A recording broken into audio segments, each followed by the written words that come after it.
Renz 510 Radio. 510radio.com.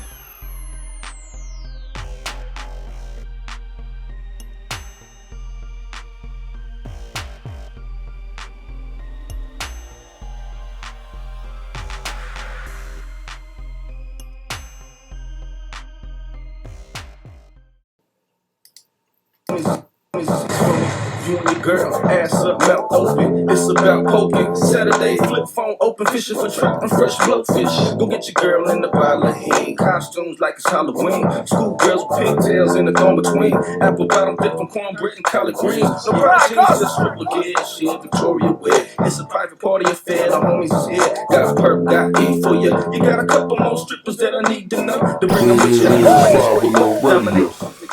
you. Yeah. That was that jam right there. That was that first joint right there, man. Produced by Traxamillion, your boy Max Julien featuring Clyde Carson. Clap, clap. He's on that Bay Business 3. Man, shout out to DJ Who Kid, DJ E-Rock. You know what I'm saying? They're the first ones that broke that track. I remember when I met up with Traxamillion, saying ho, went through the beats. It was a cool cat, you know. I picked out those two. That one was I mean, I played it for everybody. I was like, that's the one right there. And, you know what I'm saying? The rest is history, you know what I mean? I got on KML, and with that track, you know, it was the first song that got radio airplay and really got me going, got me motivated to, you know what I'm saying, try to push this music and take it to the highest level. Yeah, motivation, Golden State Motivation. That's my latest album, you know. I'm working on a new one. So anybody that's keeping tabs on it, yeah, it's been a minute, but you know, the pandemic, you would think you would have more material, but you know, it's just the motivation and the inspiration sometimes just ain't there. And my pattern is to drop something like every couple of years anyway, so I'm working. Came out about 2020, into 2019, so it's time to come out with something. I'm cooking up some stuff, and hopefully y'all will, you know, gonna cop the new joint when it come out. But yeah, I played that track because Traxamillion, rest in peace. He passed, you know, this past week, and you know, I just started thinking, it's like, damn, man, we losing a lot of Bay Area legends. You know, every day or every week is somebody different, like as far as rappers worldwide and coast to coast. But it hit home when it's right here, people that you work with, you know, in the last few years. You know what I'm saying? Traxamillion, the Jacka. You know what I mean? Those people that was like instrumental in my earlier projects. So it's crazy. You know, we losing a lot of great talent. And you know what I'm saying? Shout out to Traxamillion and the family. Condolences. You know what I'm saying? He was a major factor. I remember 07, 08, 09, like everybody was like, damn, we gotta get a Trax beat. Some things was slapping, you know. It's just he had that slap, he had that signature sound. Couldn't really duplicate or emulate.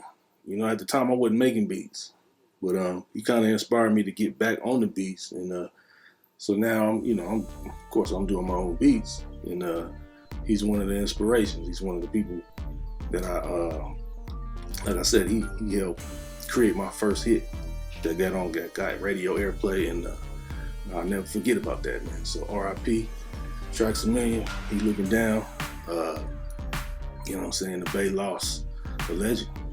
So it's crazy, man.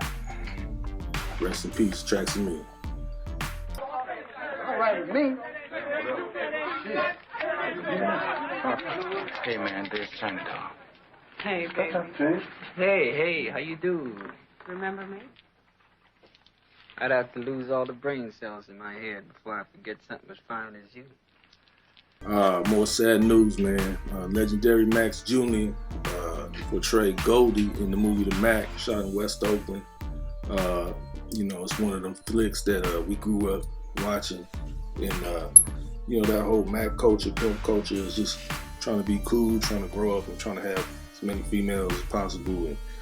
And you know, that's just a part of the culture out here. I'm not saying it's good, it's a good positive influence or it's negative. I mean, it was a blaxploitation character, and you know, they was making money off of the environment, a poverty-stricken environment, which forces you to become a hustler, and you're gonna have to hustle in many different ways. So it's, you know, after slavery, Reconstruction, and being stuck in the ghettos, you know, we've had to come up with different ways to try to survive. And unfortunately, Mack and pimping, whatever you want to call it, was one of the ways. And, you know, it just became something that maybe we, you know, to a fault, you know, idolized it, or whatever you want to, you know, glorified that type of persona. But the good thing that comes out of that is the culture that we create, a coolness and a swag of our own, from Oakland, from the Bay. You know, just overall, just being able to be in control, like an entrepreneur, a businessman, have your own business and make something out of nothing. I'm not saying that when I'm promoting pimping, and that pimping is the right way to go. That's a lifestyle of choice to get rich. But circumstances, like I said, have led some and a lot of people to have to, you know, your back's against the wall, and you got to make choices. And only God can judge us at the end of the day. And I'm just saying, Max Julien, he played that role, you know, to where it's like people wanted to be like that, you know. So shout out to Max Julien and his family, you know what I'm saying? It's sad, R.I.P. You know, he's a very good actor, you know, just played the role, the persona, and captured that element, 70s, you know what I'm saying? That whole swag a lot of us grew up on and tried to emulate, and just added into our, you know, character, I guess, you know, being from where we from. Good or bad, you know what I'm saying? The man had talent, you know, portraying the way he did as an actor. And all I can say is, you know, we can only learn from that and learn from what, I mean, that profession ain't dead. It's going on. It's the oldest profession in the world. So you can have your opinion on it, whether it should be legal, how's it somewhat legal in Las Vegas, you know what I'm saying? Like, I don't know. God is watching us all, and either you sin or you don't live in sin, and it's only God could judge you at the end of the day.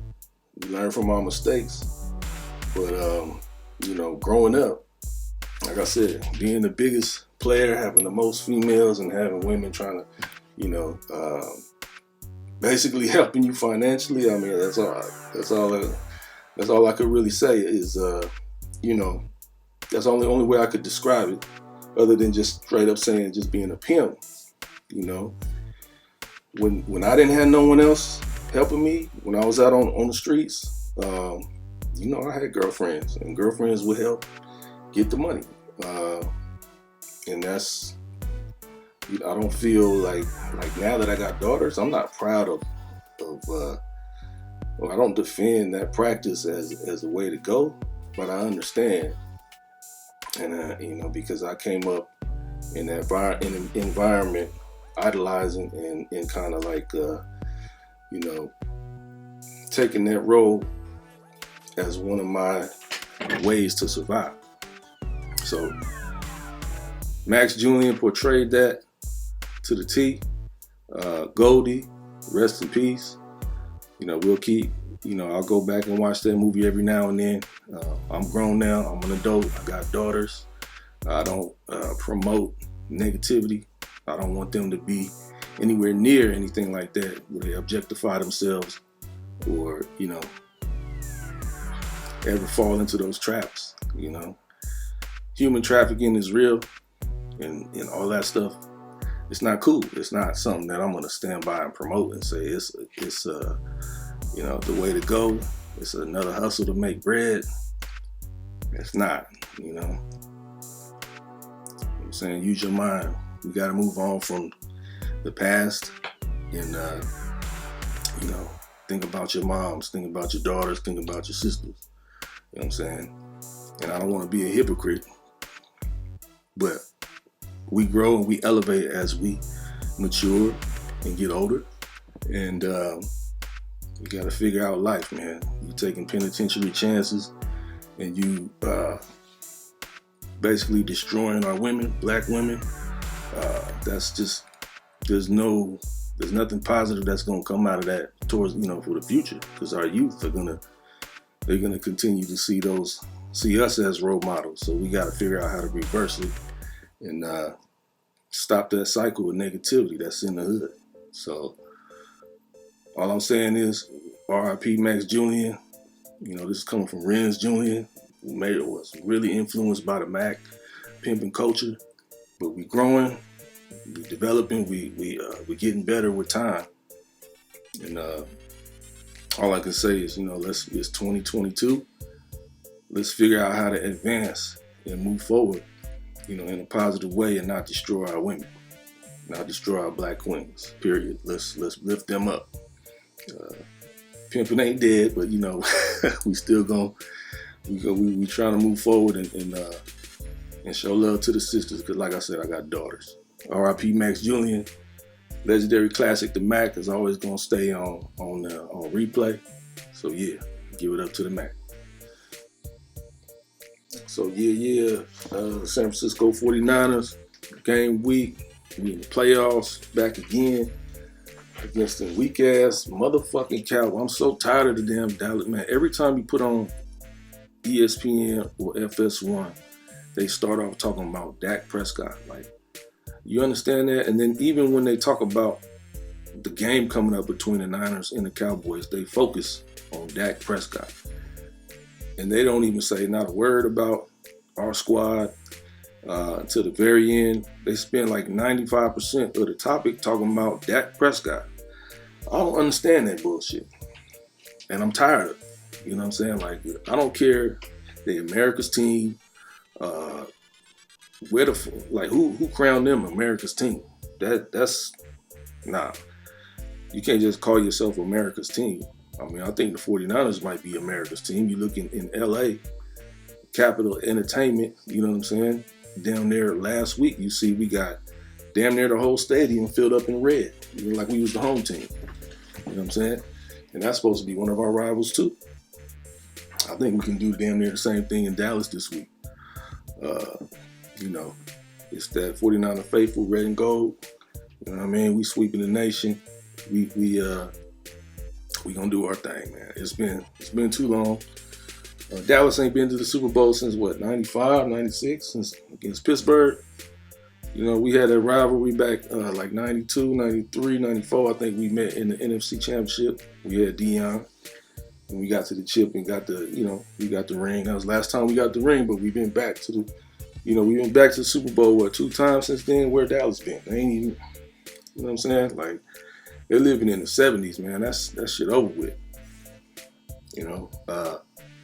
So basically, I'm like I said, every time I go to ESPN, FS1, that's the reason why I don't even watch it no more. Really, I'll just come talk sports on my own show like I'm doing right now. I got us up, 28-21. We're gonna get the victory. Jimmy G proved me wrong. I hope he proves me wrong again. I wanted Lance to start, the last game. I just think he brings a different element to the offense. I really do. I think, once he gets out there and gets up to speed, I mean, he already looked way better than Alex Smith did in his rookie year. You know what I'm saying? He was like 1 of 15 in his first game or something like that. But Lance, he's accurate. He's got a great arm, and he can run. You know what I'm saying? I mean, that right there alone adds another, the running ability adds another element. He's smart. They talked about it pre-draft. The coaches talk about how he processes the offense. He pretty much knows the offense already. So I was just like, man, go on and put him in there. And maybe we do have a chance for the Super Bowl. But hey, if Jimmy can get it done, more power to him. My question to y'all would be, if Jimmy wins the Super Bowl, should we keep him next year? Maybe sign him. I don't know what the contract situation is. That ain't my thing, but maybe franchise tag him 1 year and just have him compete with Lance 1 more year. And that'll get Lance just even 1 more year to be seasoned to take over in 2023. I don't know. Like, I still would probably move forward with Lance, but You know, the man, you gotta give it up to him. Gotta give credit where credit's due. You know, Jimmy Garoppolo, you know, he got the win. He played through a tough injury in the thumb. You know, I don't know if that was a hoax or whatever. They were just trying to throw everybody off. But you know, he got it done. And you got to give credit where credit's due. 23 out of 32 for 316 yards, 1 touchdown. He did have him 2 picks. Elijah Mitchell, solid again on the ground, 21 carries for 85 yards against the Rams. Brandon Ayuk was the leading receiver this week, 6 receptions for 107 yards. I mean, when he gets off, that just adds a whole nother element to the offense, man. That's three threats that they got to deal with in the secondary. And you saw they were probably mostly focused on George Kittle, and that's what opened it up for Brandon Ayuk. And then you can move around Deebo Samuel like the chess piece. You can move around from tailback to slot to wideout, and that's just a lot to deal with for a defense.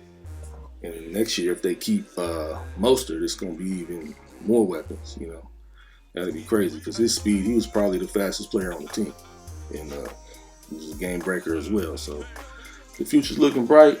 This weekend, like I said, I got us getting the W 28-21. Niners over the Cowboys. That's what it is. Golden State Warriors took a really embarrassing L last night. I mean, damn.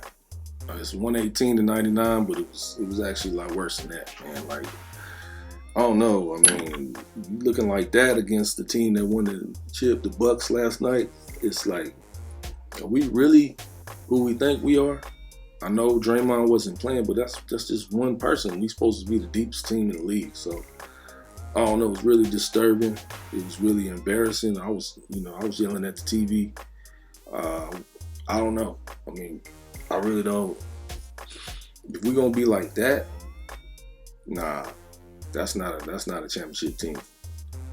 So you keep thinking about, well, when we get this and when we get that, okay, we've been saying when we get Clay for the longest time, then ain't nobody gonna beat us. Well, we got Clay, he's back, and we got blown out. You know what I'm saying? We got blown out. They was up by 30 points. You know, they was up by 30 points when it mattered. Bucks was up. Giannis was able to go right in. Like, we're a small team. Okay, so then you're gonna say, okay, well, when they get James Wiseman, they're gonna have everything. Well, where's Wiseman? Like, where's Waldo? Where's Wiseman? Where's what? Everything you keep saying. When we get James Wiseman, okay, win. Win. I mean, well, it's kind of like what New Orleans going through with Zion, but I mean, at least he's proven himself. You know, he averaged 27 points and dominated when he was playing. But we haven't seen that from Wiseman. I mean, we see the talent, but where is it when he comes back? Is he even going to be the same player? Is he going to be better? Is he just going to take him a while just to get back to where he was? How much playing time is he going to get? Looney's doing his thing, rebounding. He had 18 rebounds the other night. I mean, he's a solid player. He's not going to give you much on offense, but he's been starting this whole time. We got the best record or second best record in the league. Where's Wiseman? I don't know. What is he going to do when he comes? Is he even going to get like 10, 15, 20 minutes? Is that going to be big enough to make an impact when we got to go against DeAndre Ayton, Phoenix? You know what I'm saying? Them teams, Rudy Gobert, they got big-time real centers.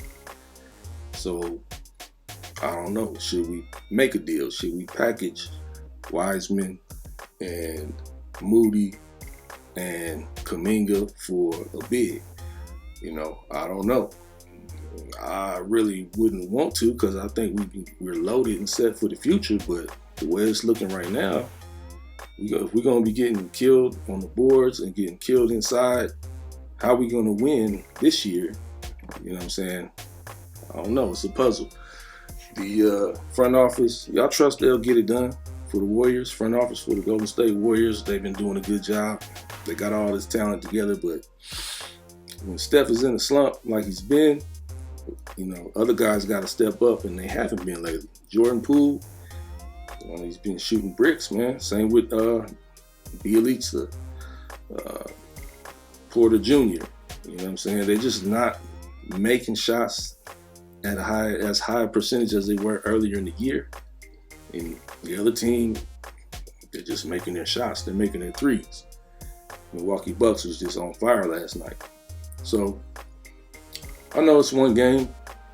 I got faith they'll get it together. I got faith that Clay will he'll get it up to where he'll be averaging at least 18, 20 points possibly, because he's not playing full minutes. Like, he's only playing 15, 20 minutes. Wait till he's up to about 30 minutes. I'm sure he'll get his average back up to where it used to be.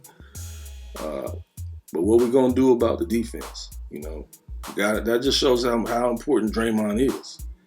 And a lot of people take things for granted.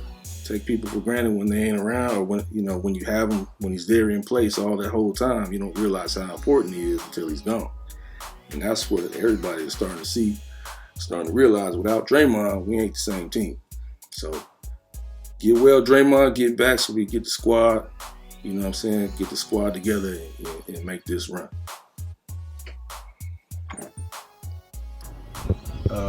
Look like we made up for last night. Tonight, Dubs gonna get that win. What's happening with them East Bay Kings, brand new expansion team, American Basketball Association, my squad.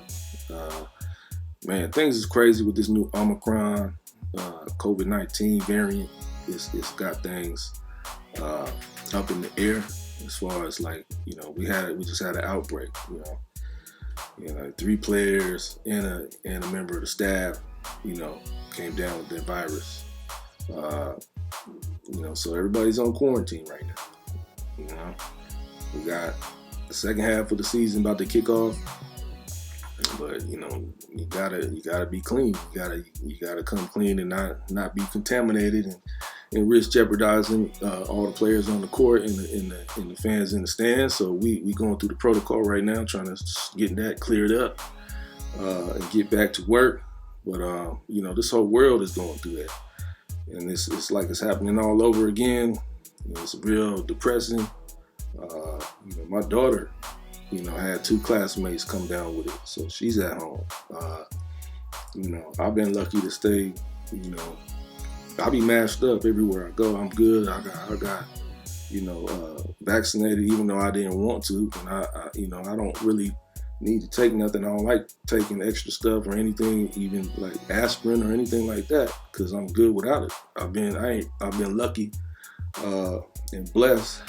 Thank God I ain't been sick since high school, really. So I've been good. I wake up every morning, work out, you know what I'm saying? Eat pretty much clean, pretty much, don't smoke, don't drink. I used to, but right now I don't. And so maybe that's got something to do with it. You work out and stay on point, it's the best bet for you, for longevity. But we got a game coming up on the 22nd versus Team Trouble. Again, the best team, I think they're the highest ranked team in the area. Them or the City Cats. I'll check the rankings, man. But we on our way up. We gotta figure out what's gonna happen. We just had a tryout, and we got some new players. They gotta pass through the protocol. So we got some new players that's coming through the squad, and the train keeps rolling. We gotta keep moving. Got to keep moving forward, just like anything in life.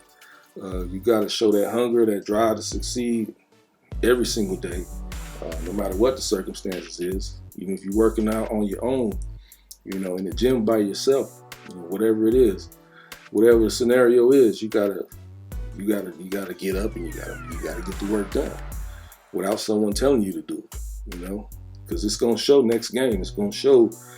It's like next man up. It's going to show the next day at your job or in class or wherever you are.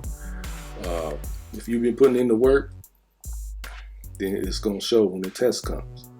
So, right now, as far as this organization, we're new, we're forming, and we're trying to find our way.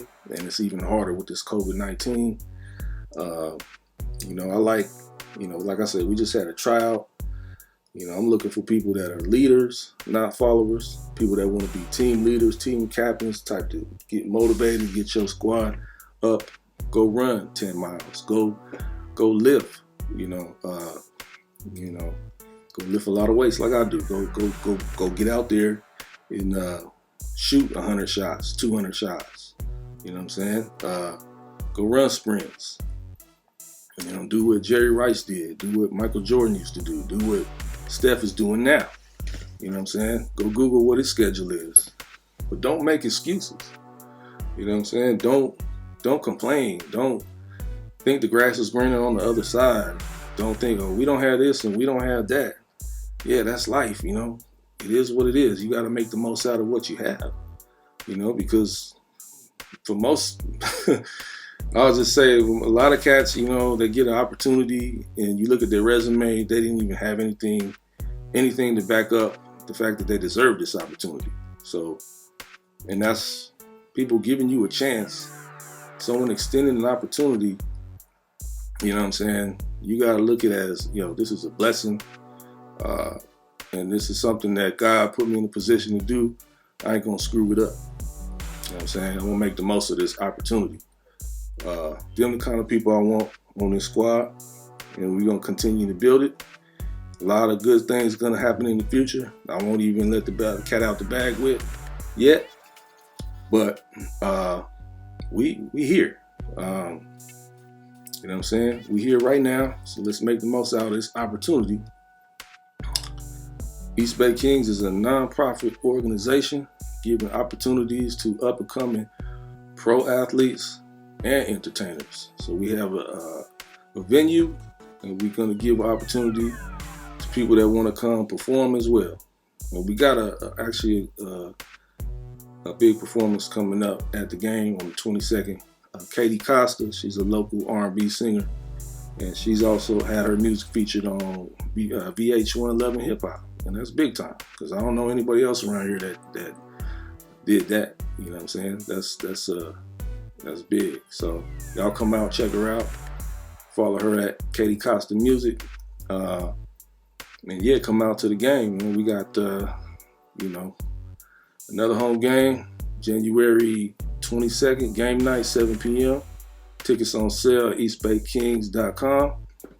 And yeah, for now, we're going to get on up out of here. I'm going to see y'all next time on the East Bay Kings podcast, 510 Radio, Renz, 510 Radio, and 510 Radio. See y'all next time.